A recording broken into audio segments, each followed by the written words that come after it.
I gave Eddie and Nathan a call one day and said, "What are your grandparents' names?" I said, "Well, mine is, I've got Ruby, Jack, Jean, and Stan." Ruby and Jack just sounded vintage, but it kind of had a ring to it as well. Hi, my name is Matthew Crabbe. I'm one of the, owners, founders of Ruby Jack's, which originated in Tokyo. The concept behind Ruby Jack's is basically it's a steakhouse with a little bit of a twist in there, like a contemporary twist. Ruby Jack's Tokyo is owned by 3 people. There's myself, Nathan Smith, and Eddie Baffoe. The design of Ruby Jack's is based on Tokyo, the Tokyo design. The designer in Tokyo is a guy by the name of Tanayama-San. You'll see we have a piece of art in the private dining room by Musashi Ozawa. We've commissioned him to do 6 pieces of art, not including this one, in Tokyo, in our other restaurants. He's very passionate, yeah, and that's where we come from as well. I guess our signature dishes, I don't like to say signature personally because I like everything on the menu, but if you're looking at signature dishes, the tomatoes that we use on the menu are from Japan. They're called sugar tomatoes. So they're actually, the sugar intensity is actually seven times that of a strawberry. So the sugar level is very high in them. So they're very sweet, beautiful tomatoes from a place in Japan called Shizuoka. It's a prefecture in Japan, and the company is called Amela. They're very expensive, but very, very beautiful tomatoes. We also have a side dish called Lobster Mac and Cheese, which is basically macaroni cheese with lobster on it, and it's just really good to go with the steak. As I said before, the oysters are again, like a signature, I guess, because it's they're all fresh, they're all open to order.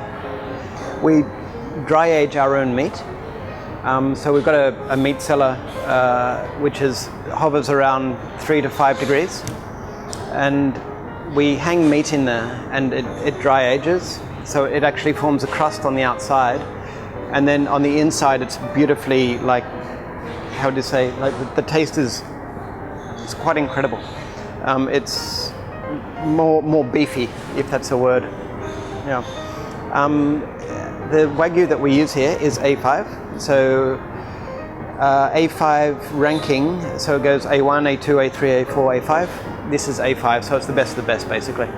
At the moment we're using from Miyazaki, which is very famous, and we're just about to change to Saga, which is another very prominent beef place in Japan.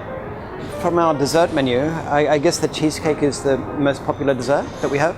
That is a recipe developed from Tokyo from our pastry chef Muroto-san. It's very popular in Tokyo, and we decided to bring it over here as well. So it's kind of cooked twice, because you make it first, and then you bake it, and then you cool it down, and then you cut it, and you bake it again. Yeah, so it's quite different recipe. At the moment we're serving it with dayap, the citrus. We make a dayap curd and Earl Grey ice cream. But we change it seasonally, but we keep the cheesecake, yeah, because it's so popular. I think the attractiveness about Ruby Jack's is the whole package, you know. I mean, it's the environment, you feel comfortable when you walk in. It's not stiff like other high-level restaurants, you know. You feel comfortable when you sit down and dine here. The food is very simple. Like I said, what you see is what you get, and it's all fresh. It's all very fresh. The service is not, like I say, is not stiff. It's very friendly but professional at the same time. The beverages, fantastic. White wine is chilled, red wine is not. It's all very high quality stuff, and